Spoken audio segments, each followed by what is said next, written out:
This is going to be a deconstruction of a Type E Dian Sheng cube, and here's the time. So, yeah, alright.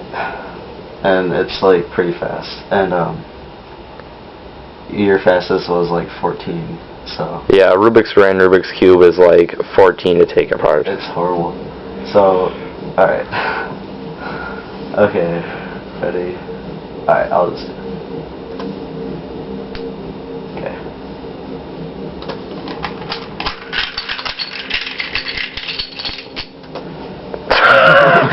Oh my god. It's all like... Yep, completely taken apart. ridiculous. Alright.